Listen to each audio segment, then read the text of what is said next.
babies, right? You just want to gobble them up. And I think there was like The Cure had that wonderful lyric, like, why can't I be you?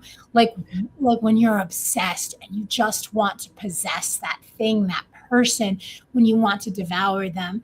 There's a part in The Vampire's Tale and the Empress, which is a really weighted card, because her mother's not paying attention to her, and she wants the mother's attention so much that she literally bites her. She wants to devour her. And in a sense, moms talk about, or adults talk about, wanting to gobble up babies, but I think children want to devour their parents just as much.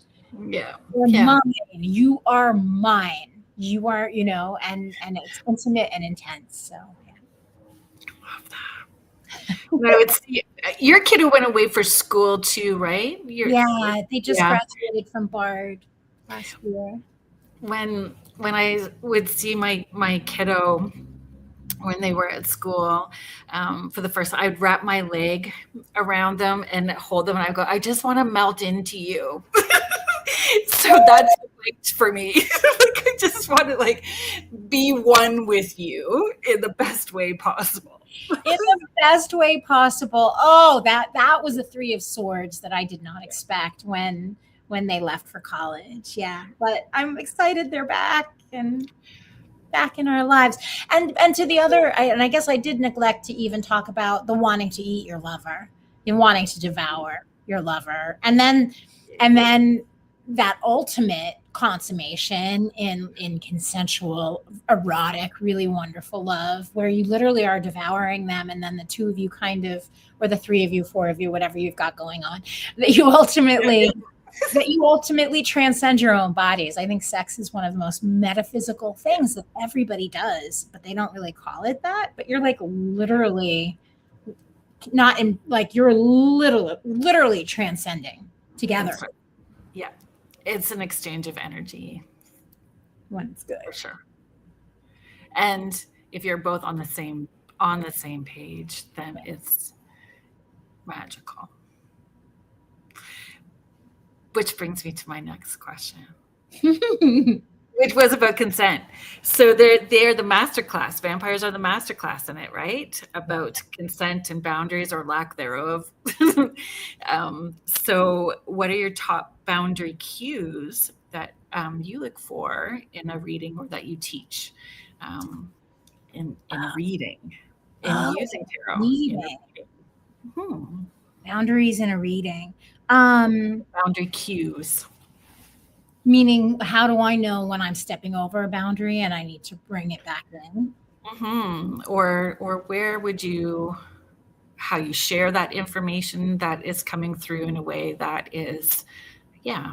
Yeah. So first of all, I think that when you're reading, especially when you're reading for someone maybe you don't know that well, or even if you're a professional reader and you're reading for the public, the general public, I think it's having a very strong ethical, this is what I will do and this is what I won't do. So when I was a tarot reader for about a decade professionally here in New York, and I had a few rules. One, I would never read for someone who was pregnant. Never, ever, ever, because the power of suggestion is so strong, and I just didn't want to be responsible if something scary came up in the reading for them when the stakes every time I say stakes, the stakes are so high. And oftentimes the pregnant people would be like, no, it's okay, and I'm like, no. That's just something I won't do. I also would never, I knew in advance, I would never give medical advice because I'm not a doctor. So I think knowing what you will and won't do, reading for couples, that was on a case-by-case basis. And if something comes up for you when you're reading for someone, you can always kind of invent it as an ethic, as if it's always been sometimes we get surprised. Sometimes people will be I've read for people who are I didn't know, but they were felons and on their way to, jail. And So that, I had an experience, couple. So I was very grateful for the other friends that I know that I could, that were in a position of authority and go, hey, so something happened. What do I do with this? Kind of thing. Yeah, it's hard to roll back some of that stuff, right? yeah, and you want to be safe for yourself, That's and for right. the other person first and foremost. So yeah, so Yeah. just trying to troubleshoot, talk to your friends, read in the books, because sometimes there are things you won't even think of, right? You haven't even thought of it until it happens. Um, and then I think it's important. One of the boundaries that I like to have is I don't read tarot nonchalantly. So if someone's not in it and respecting what I'm doing, I'm not going to read their cards. Yeah. If somebody just wants to hear what's going to happen to them in the future and has no interest in taking personal responsibility for themselves or their choices, I'm not. Then you go get a free reading online. Yeah. Yeah. I, Yeah. that's that. So that too. Because the intention for wanting or using tarot matters. Is it for entertainment, or is this for personal growth and accountability? And that matters too. I think when you set that as your intention, that energy goes out and the right people will find you. And understanding that it doesn't lie, tarot doesn't lie.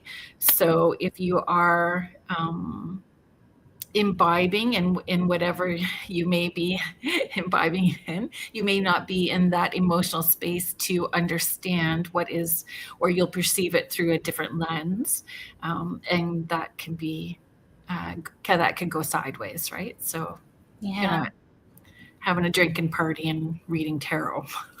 Yeah. Exactly. And oh, I totally forgot what I was going to say. What? Oh, I know what I was going to say. That the space between a reader and the person that you're reading for, and again, that's not to say that sometimes you are at a party or you know you are sometimes in a heightened situation, but generally speaking, the space between a reader and the person they're reading for is very special, because when somebody comes for a reading, generally they really let down their guard and they allow themselves to be seen. And so it's a moment, like how many of us feel like we're seen, like Yeah. intensely seen for 20 or 10 minutes on any given day. Like And most people are looking for hope. it's a special They thing. really are looking for hope. Mhm. It's a special thing. So that should be honored. And yeah. So since we talked about that aspect, how would you recommend people close a reading with a deck like this, like so that they're grounded or not like an emotional nerve ending, kind of blowing in the wind? How would you suggest a close? How to close a session? So I think that if the reader or if the person getting the reading, if they're not on board with the imagery of any tarot deck, not just Vampire's Tale or anything, if they're not feeling comfortable with it, it shouldn't be used. If vampires, or if it's too bloody or too death forward or too gothic, pick something light and lovely, or find a deck that might make them feel comfortable, or they should, like, no one should get a reading with anything. Like the Toth deck does not make me feel comfortable, so I would never want a reading with that. Um, Yeah. um, so never force your favorite deck on another person who doesn't feel comfortable with it. But I love that you said that. I love that you said that. It really is true. Like we're pulled to people for a different reason. I even say that with mediums. Like um, ask. It's great to get referrals, and it's very important to get the referrals. But it's also very important to understand why that person chose. Are they looking for future information? Were they looking for closure? What is that medium work best? Like what is their what's in their wheelhouse that they really focus on? And they may be a great medium, but that may not be what your intention or fits with your intention. So that stuff matters. It really, really matters. And I think that it's important not to get swept away in whatever the divinatory situation is, because it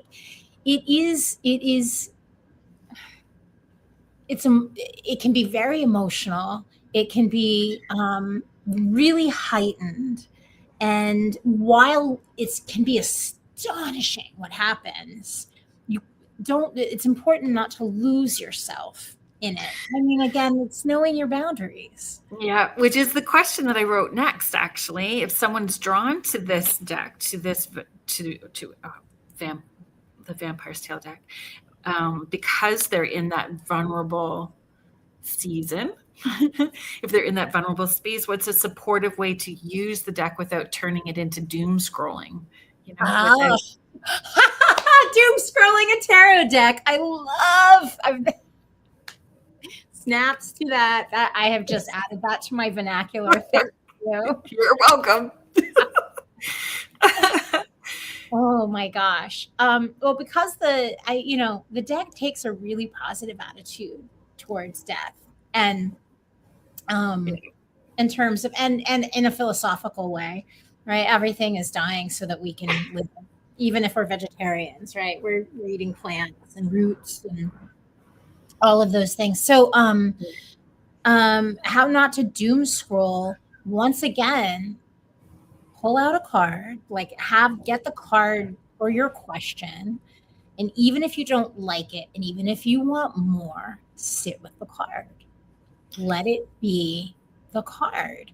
And I know this as well as anybody. Like when you really want something, when it is like root level important to us, we just want it. We want it so bad. We will scroll the F out of our deck. And it's just, you're spinning your wheels and wasting your time. You're not going to get anything. So, pull your card or cards as the prescribed spread that you're using, and let it be, and let it sit out so it can stay there, so you can figure out more.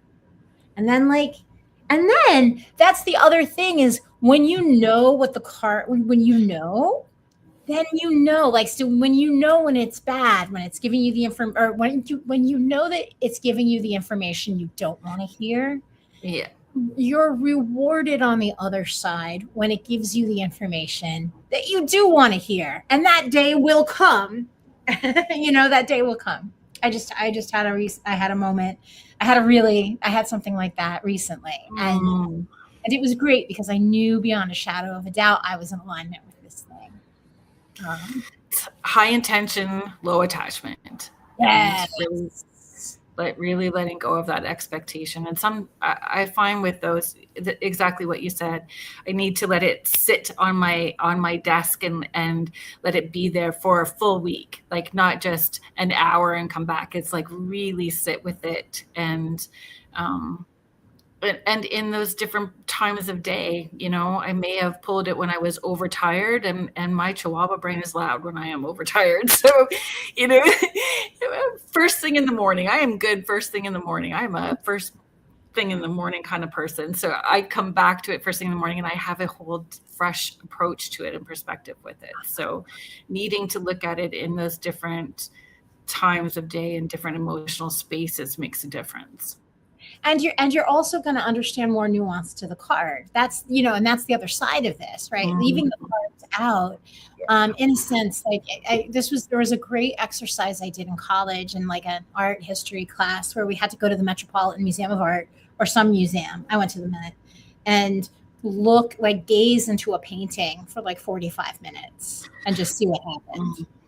Exactly. And I learned more about tarot, and that was before I designed decks. I learned so much just by gazing into that. And so we want to, and this is the other trick. None of us read cards so we can reassess what we already know. The reason that we light candles and there's mystery around divination is because when we're pulling cards, we're reaching into that darkness of what we cannot yet conceive of. And so when we're so quick and ready to like, oh, that's what this means, and the spread is saying this XYZ, we're missing all of this possibility that maybe we would understand a little bit better if we spent time with the cards. So you're never going to be at a loss for keeping cards out to really understand and see the nuance of how they're speaking about the situation. And I think tarot appreciates it. The energy of tarot appreciates it because it's got a lot to say. Nobody knows us better.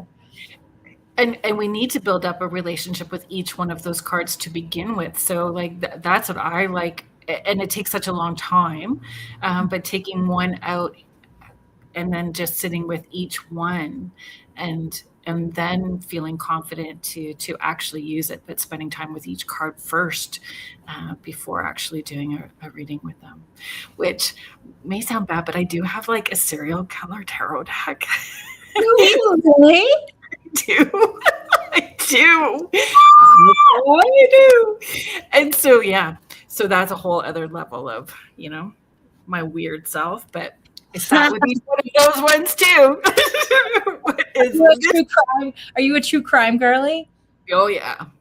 Yeah, for sure. But that true crime deck was very interesting to explore as a tarot deck. Like it was a whole other realm. And again, looking at those pieces of you, why am I a true crime person? Why am I drawn to these horrific stories? Why am I drawn to the psyche of this person?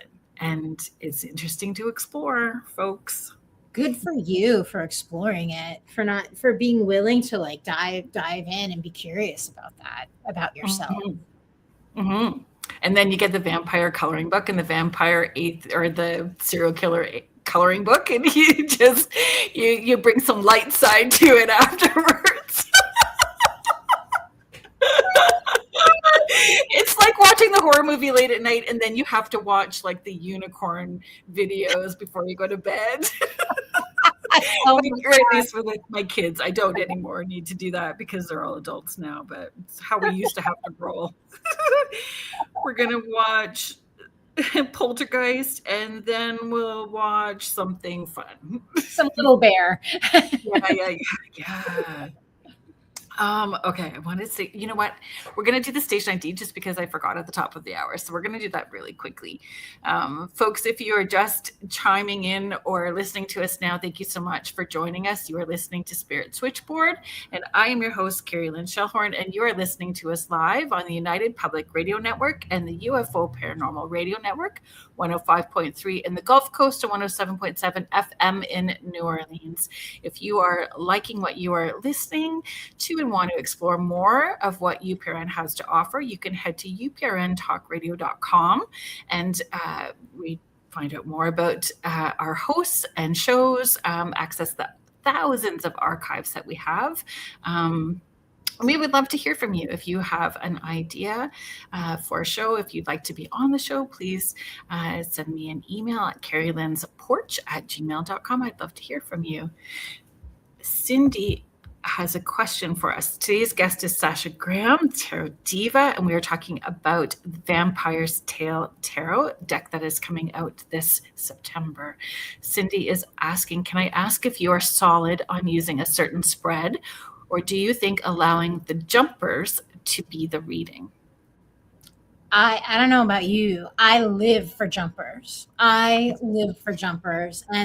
what I try and do, depending on how many, like if there's more than like 4 or 5 cards, maybe I'll just choose one face down as the jumper. But I try and, personally, I save the jumpers as the final word, although you can use them as the context for the entire. I mean, I guess it goes on a moment-to-moment basis. I guess I go with what my gut says. What about you, Carolyn? Yeah, I'm the same. I tend to see it as the context, and it depends to what other intuitive information I'm picking up at the same time with the other cards that are laid. But I love the jumpers. Yeah. When a jumper comes out, it's exciting. It's like the gold nugget, the gold nugget of it. And if there's no jumpers, I will say that just in terms of like how to end a reading, and I love to do this. I love to do it for myself, but I love to do it for who I'm reading with, because usually the person you're reading for won't expect it. Which is like you've got the stack that you haven't pulled, and you'll say like, so the final word for this reading will be the card on the bottom. Oh, So I like letting the bottom of the stack be like the goodbye final word. that's very cool. I hadn't thought of that. I love tarot. When I sit with the each card, when I spend that time sitting with each card, taking the time to sit with each card, I also figure out which one through that process is my yes and my no. Oh, interesting. Yeah, there's usually a card that really feels pulled to me as a yes card, and another card that will feel like a no card. So, I will still use tarot even for a quick response to something. And when I'm seeing either that yes or that no card, using this is my yes and this is my no, and laying the cards out and seeing how that unfolds. And it's been very good and accurate for me when I've done that. I enjoy just using reversals as like pulling one card for yes or no, and the reversal is no. Oh, I didn't know that either. I mean, that's just something I do, but I love that though. it's definitive. You don't have to argue. You can't argue with it. If it's upside down, the answer is no. That's it. End of story. I have this deck, which is so unlike me because I love color. I love color. If there's color and I want to touch it, then I usually am going to get it, right? I love color. But this deck that I use the most is black and white. Oh. And the reversal doesn't actually always ring true when those cards are in reversal. So again, it was just the way that I was understanding this deck and the way this deck has unfolded with me in that relationship. The reversal doesn't work the same with that deck as it does with tarot decks, other tarot decks that I have. Other tarot decks, the reversal for sure, I understand it, but this one, it's not the same. It's interesting. So fascinating. Shadowscapes Tarot is one of those decks that for some reason the reversals don't even apply. It's the only deck like I don't know, and I don't know why it is. It's always like always upright, even if it's reversed. Like isn't it funny? We have it's kind of like the friend who like when we get together, we'll always get Italian will be our thing, or we'll always go to that Thai restaurant. I mean, yeah. Let's see if we can pull this. Hi, Sandra. So Sandra's chiming in from PEI, actually. I always say the jumpers are the card or cards that I really need to pay attention to. Yeah. And when there's two that are stuck together as the jumper, that too. I love it when like 2 or 3 cards fall out and they make then somehow they make that nice noise on the floor too. That yeah. And I look at it like a sign too, like how did they fall? Like the imagery of the how they fall is also part of that reading, right? Yes. Yeah. I'm that girl that will see signs and symbols in her mashed potatoes. Love it. I'm same. Everything's a message, but it's true. But everything is a message because everything's trying to get our attention all the time. Yeah. Animate, inanimate objects. Whenever I'm in a space where people are getting readings, like an audience or something like that, I always say, listen to every person's card as if the information was for you. Oh, that's beautiful. You never know who you can trust anymore. Interesting. That comes, we did kind of chat about that earlier, about getting the referrals, but understanding why you're wanting the reading and who you're asking for the referrals, what their intentions were when they got the reading. And then, really trusting your intuition and what feels right for you as well too is super, super important. Yeah. because it is an investment. It's an investment. It's an investment in yourself, and that's how I look at it. I don't know. Did I you want to add to yeah, that? no, I agree. Like left side, you're right side. Yeah, exactly. Like I mean, I think that nothing is more like getting a negative reading, of course, is like the worst. Like getting bad and like just dark, not love it, like bad information that sticks in your head and then you can't unhear once you hear it. I think that's a total bummer. But I think that one of the things that I am, oh, the thing that disappoints me if I'm going out of my way to get a reading from someone is I don't want anyone's point of view to be so small that they can't conceive of my life, or like they don't, if when they I've had readings where people, the person doing the reading, it kind of puts you in this small box, and then you just know you can't really, they're reading to the best of their ability, but they just, and I think that the power of tarot comes in its abstraction, and when you're communicating abstractly the cards that are in front of you, the person can then, the person who's getting the reading can easily fill in any of what's going on in their life in the information that's being shared. So yeah, I Yeah. think it's important to really know who you're going to get your reading, like get the vibe of the person who will be reading for you. Yep. Agreed. Sandra Cordick, that is the funniest thing. So I know exactly what you're talking about. I tend to be the opposite in the way that intuition has ever been taught, like where the feminine side is the left side and male side's right side, and it's like the exact opposite for me, and it's always accurate for me, and it's how I roll. And so I teach people, you have to figure out what's truthful for you. That's why tapping into your body and understanding how your body is working with your intuitive voice and your intuitive language. You may lean forward for yes, or back for yes, or whatever it is. It's already there in these subtle ways. It's pausing to learn the subtle ways that you're receiving it, and then ignoring whatever everybody else is teaching. If it doesn't resonate, if you just really feel okay about saying no, does it work for you? It works for you this way, and roll with it. Just be brave.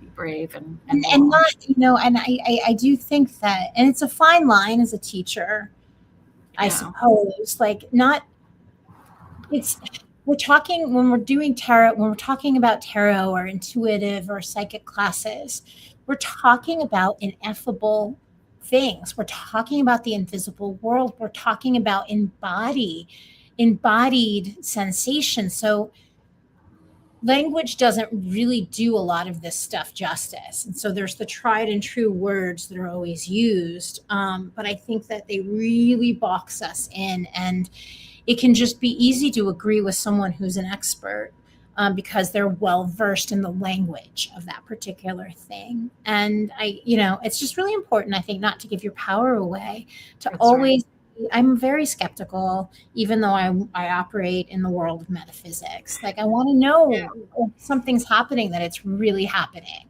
I Right. owe it to myself and to That's my right. craft to discern. Again, going back to your issue of discernment, it's Yeah. so important, and we all have our own litmus test for what's true for us, and we should apply it frequently. That's right. If you are trying to fit yourself into that teacher's box and it's uncomfortable, you're not fully relaxing. You're not breathing properly. You're not opening up. You're not feeling safe to be vulnerable when you're trying to cram yourself into those parameters. So, it's speaking your truth. That's what this deck is going to help you, folks. Dig into that shadow stuff. SashaGraham.com. Head there. Be the Indiana Jones of your own. Be the vampire That's right. explorer of your own experience here in the If you material missed world. it earlier, Thrift Books has the tarot deck $10 cheaper than other places currently. About $7. Yeah, it's about $20. $20 $20. as Thank you. opposed to 27 or 28. And to ensure that you are not getting a bootleg copy or something later, if you act now and do the pre-order, you receive it in September, and you're guaranteed to be getting the original with the with the guidebook as well too, right? Yeah. And you'll also have a first edition, which for book collectors out there, it's wonderful. It's very Um, important.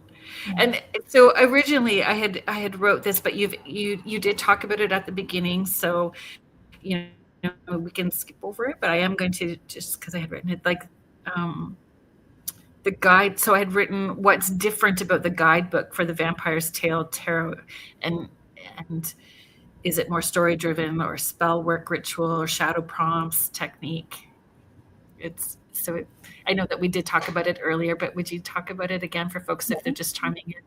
Absolutely. So it's the first tarot guidebook that I know of that is a complete story in and of itself. So that's why it's called The Vampire's Tale. It's a gothic fairy tale. The fool is embarking on this extraordinary journey into the supernatural world, and her story is really all of our stories, right? We all resonate with the fool and with the deck. So whatever's going on in any particular tarot deck, we can read ourselves within that context, which is why I felt comfortable making a guidebook that is fully a fictional piece of work. And additionally, there's so many tarot resources out there now. I didn't feel like I had to put in this is how you read tarot cards. Like you could find it anywhere. It's on your phone. It's so I wanted to Yeah. use the space of the book to expand the universe inside the deck. Yeah. That must have been very thrilling for you, right? Like coming from this background of um, in the arts, and um, being in movies and TV and all of that, being able to tell this story must have been very thrilling for you. Well, it's so exciting, and the reason that it makes me so I because I know for people who for whom the Darkwood Tarot, or for Tarot of the Haunted House, or for Witch's Garden, like the people that deeply form connections with the tarot decks that I've created, I understand how like profound that connection is, and how we go to the tarot with the most important things in our life, and when you're able to create something that helps people see themselves or helps people recontextualize themselves or their situation, it is just an honor of honors. Like it is, tarot isn't like you'll finish a great book and put it on your shelf and then it becomes like a totem of maybe you'll go back and reread it.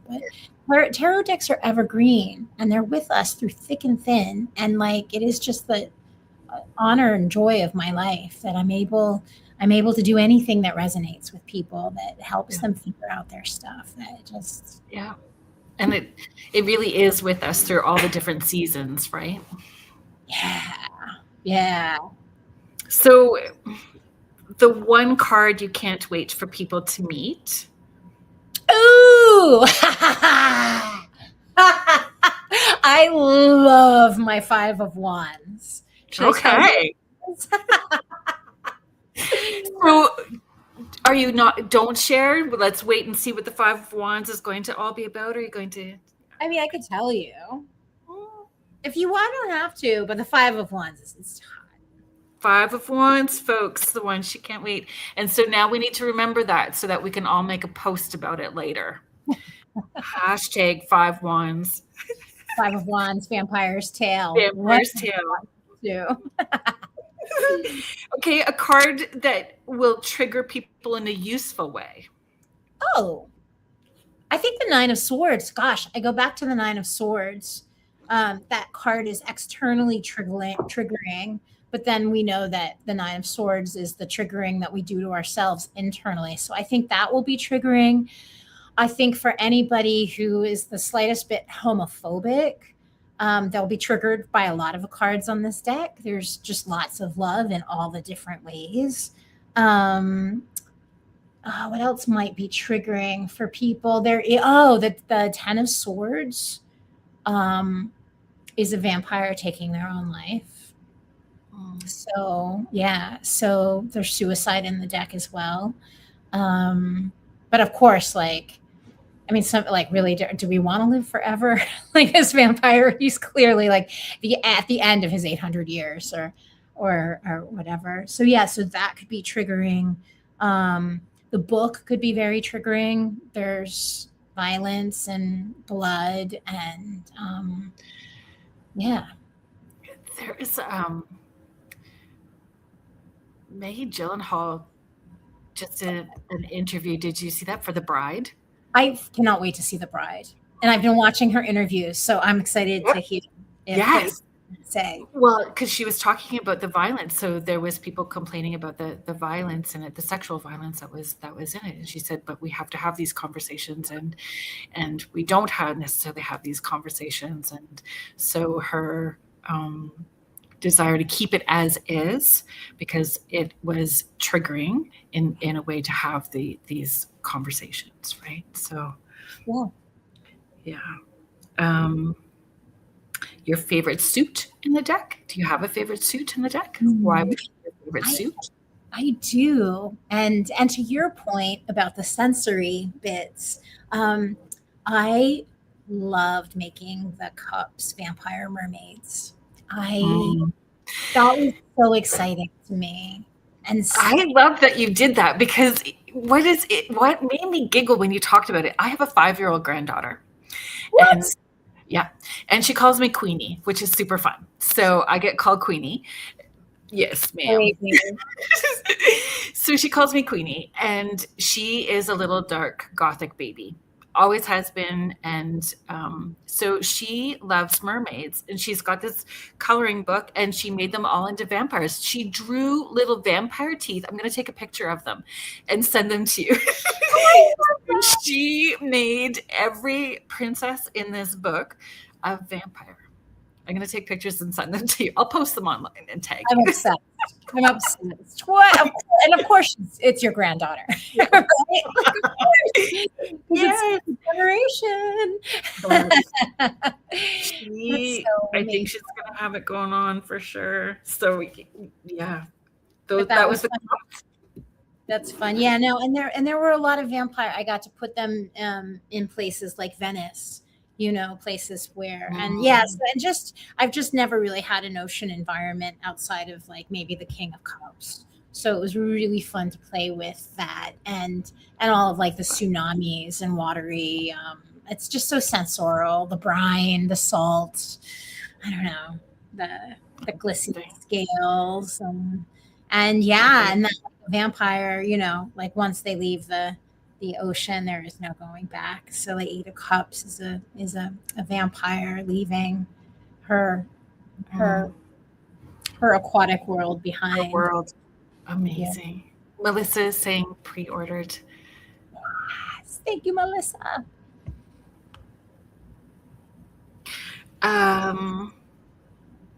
Okay, so just fun, right? Like lightning round kind of questions, but it's twofold. So vampire energy in one sentence, both a healthy version and an unhealthy version. Oh, in a healthy version, delicious. In an unhealthy version, gorge, like gorging. Oh, that's good. That's good. I mean, a little gorge is okay, but we don't want then it becomes the devil card, right? I'm just gonna switch some things here. There we go.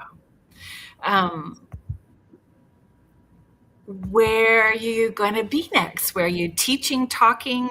What have you got going on? Okay, so I